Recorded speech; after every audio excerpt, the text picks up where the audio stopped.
Hi, we're Rob and Denise. And we're rolling 20,000 miles. So let's start in Arizona. Hey everybody, COVID's over. Yay! Well, nearly. And it's time to start a new adventure. Let's go. Bye. Some friends of ours gave us some balloons stuffed with prayers. So when we need a word from God, we pop a balloon. Our jumping off point for grand adventure seems to be Palm Springs. We were lucky enough that our nephew Chris was able to join us. Just an hour's drive from Palm Springs lies Bombay Beach, a fascinating community on the Salton Sea.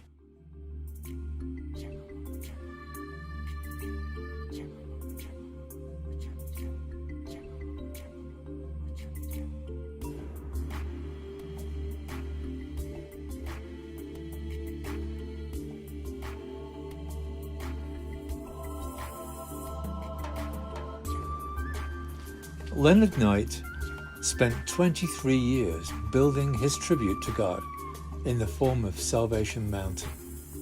His story is fascinating and well worth researching when you have time.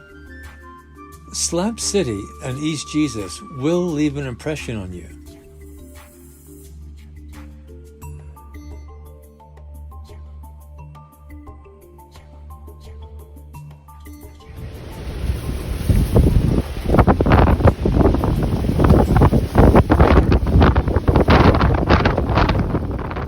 Not only did that windstorm delay our trip by a day, it also knocked all the new dates off the date palms. Our next stop was Phoenix, Arizona. As we crossed the border, the first thing to change was the gas prices. Then the landscape changed.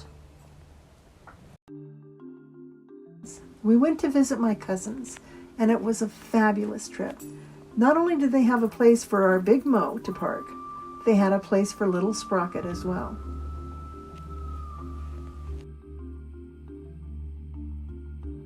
The most fascinating part of our visit, to me, was how the birds built their nests and cared for their young inside the saguaro cactus.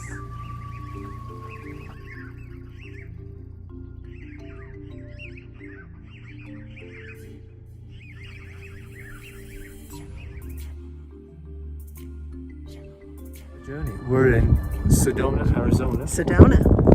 And right behind us are Red Rocks. Beautiful, beautiful formations. You can really feel God's country out here. It's just stunning.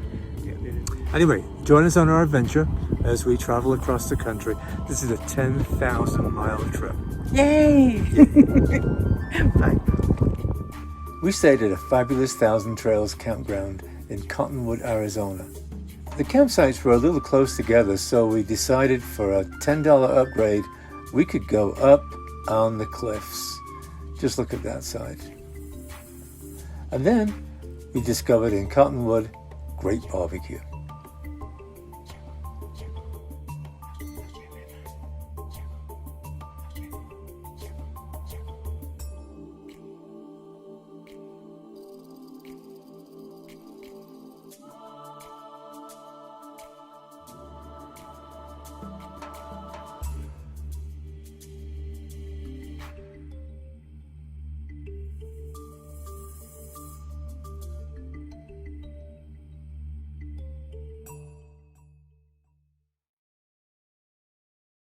Did you know that cattle are free range in Arizona?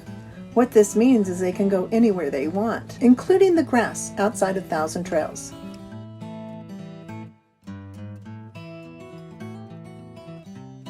So this is Jerome. It's a ghost town, top of a mountain.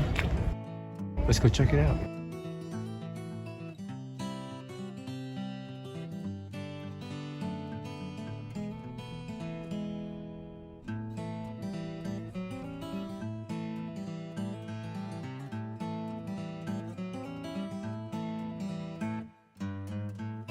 They said they built it in 1898. It burned to the ground in 1899. They built it again. It burned to the ground. They built it again. Oh wow! Ad nauseum. So, But it's a mining town. it's a mining town. Copper Mountain.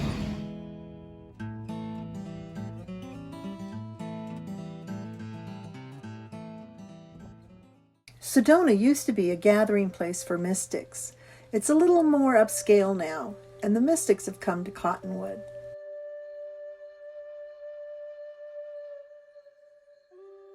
We especially like the car wash converted into a restaurant.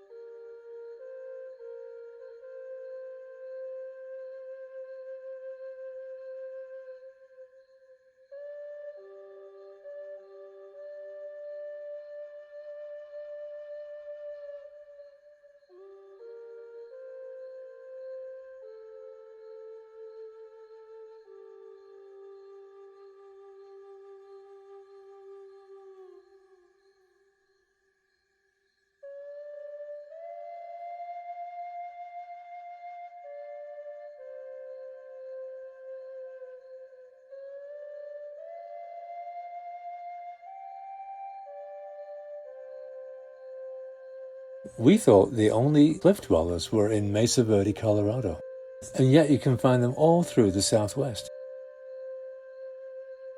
These are actual living spaces. The national parks used to use cement to restore these fabulous monuments, but they found it did damage. Now they use a mud mixture, much like the original Native Americans. This is used to ground corn. They found so many of them that they actually use them as displays in the ruins.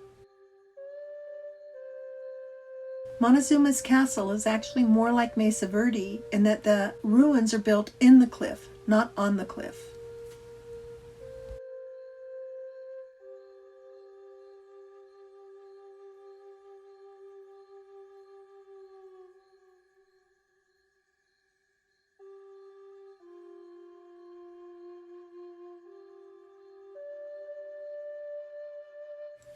You can see caves all along the cliffs, which were dwelling places, and the smaller ones were storage.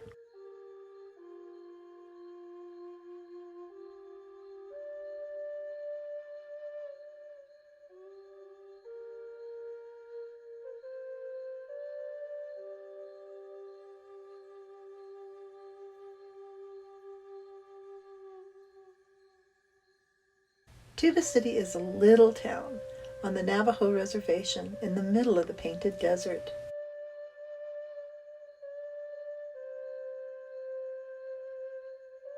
You see these little lean-tos everywhere with Native Americans selling their goods.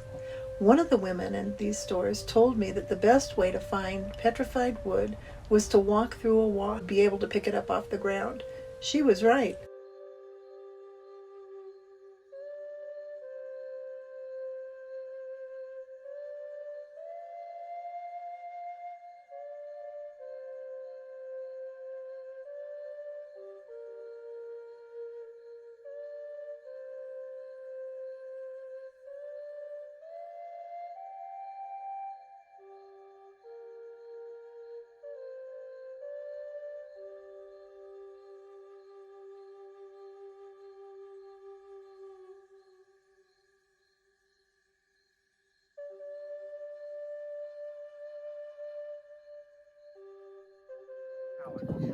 Hi, I'm here with Alan, and he's an expert on condors.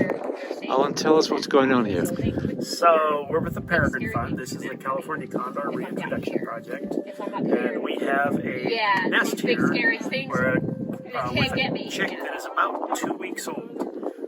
This is extremely unusual to be able to look into a wild condor nest, and so we're out here every day making sure that all of our birds are safe, but specifically checking on this chick until it can self-regulate, until it can take care of itself.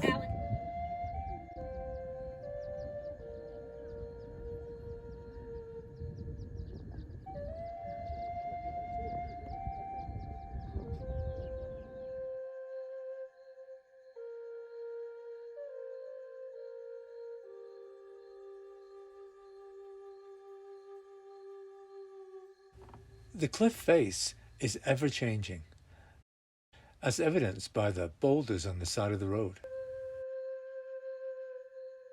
We were so excited to see cliff dwellers when we saw the sign. This is what we found. They were built in 1920s by we don't know who. And it was at the base of the cliff, not in the cliff face. But they did have a patio.